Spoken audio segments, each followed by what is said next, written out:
kumpanya sa Japan na kagawa ng violin na gawa sa salamin.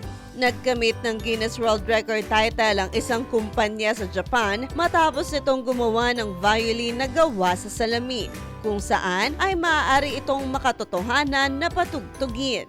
Ang Japanese glass manufacturer na Hario ay gumawa ng first playable glass violin ever, kung saan ayon sa naturang kumpanya ay hindi naging madali ang proseso ng paggawa nito.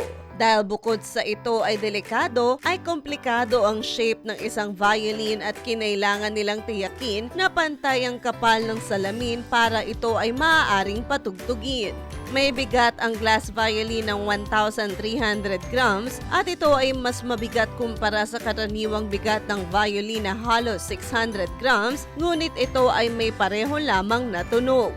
Samantala, nakakuha ng official certificate ang Hario mula Guinness World Records bilang pagkilala sa kanilang kakaibang likha na glass violin na nagkakahalaga naman ng 5.5 million yen o nasa 1.3 million pesos. Hi! Ito po si DJ Claire ng Radyo Natin Nationwide.